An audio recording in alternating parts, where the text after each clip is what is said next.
going into the absolute future right now, where one thing which is really at a premium, or if it's completely missing, is my ability to deliver on a promise.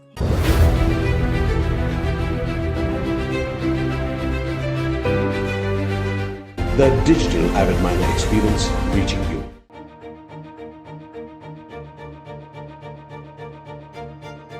And the non-life insurance started in the Lloyd's Cafe in London.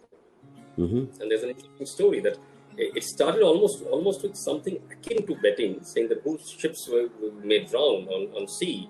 And so people actually pulled in some money, and they wrote on chits of paper in the cafe on the bills. And whoever wrote underneath, actually his bid it stood. And that's where the word underwriting comes from. Underwriting, aha. It comes from underwriting, literally, on the back of those chits at the Lloyd's Cafe in the 17th century in London.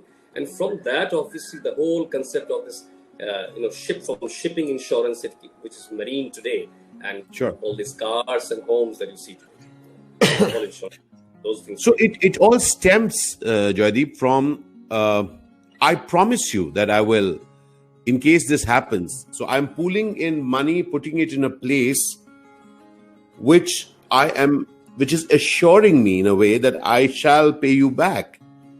That's so in these, yeah, go on. Yeah.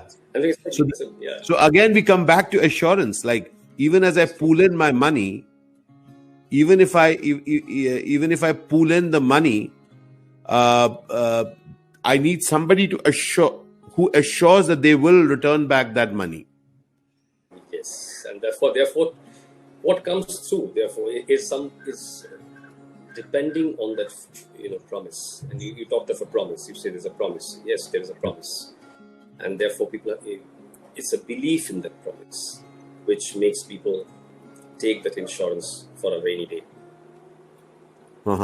So here is now we are coming down to the thing. Now, going into the absolute future right now, where one thing which is really at a premium, or if it's completely missing, is my ability to deliver on a promise.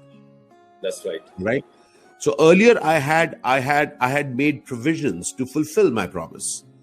Now it could be for the smallest organization to a largest organization. Yesterday we were talking to a very large organization, legacy organization, and they said that there can only be an amount of time till the organization can hold on, till they take whatever steps that they need to.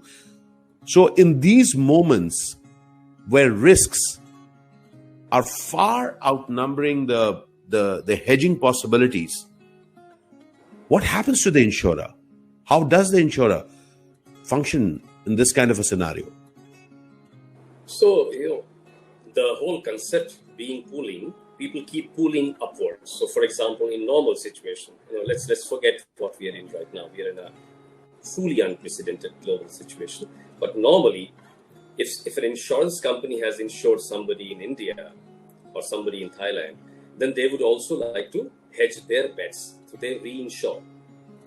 So there are reinsurers, global reinsurers who take some money from the insurers as premium, and they'll take a global risk. What happens is, in that situation, you don't expect every country to have the same earthquake at the same time. You don't expect same forest fire at the same time to hit California and Australia or any other part of Africa. So therefore, the hedging and the pooling and hedging and pooling and hedging, which is a continuously happening cycle, that keeps on happening till people achieve a sense of comfort that, yes, I have spread my risk around properly. Today's situation is very different. Today's situation is that 200 countries are affected. So if all at one go, almost at the same time, definitely in the same calendar year. So which means whatever you had aimed for or provisioned for, those are not really going to work. At the same time, please remember that most people do not take pandemic insurance because no one, insurance is a choice. Taking insurance is a choice, and I always feel that everyone thinks that nothing's going to happen to me, my business, my situation. So people try to minimize taking of insurance, and that has happened.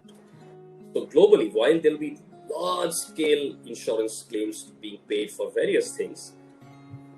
Pandemic insurance is not there everywhere in the world, and people are going to have to fend for themselves because they have not taken that insurance. So, yeah, you're right. Some organizations, some institutions will face existential challenges, definitely. Not only because of the pandemic, but because of the economic, the cycle, the vicious cycle that is following.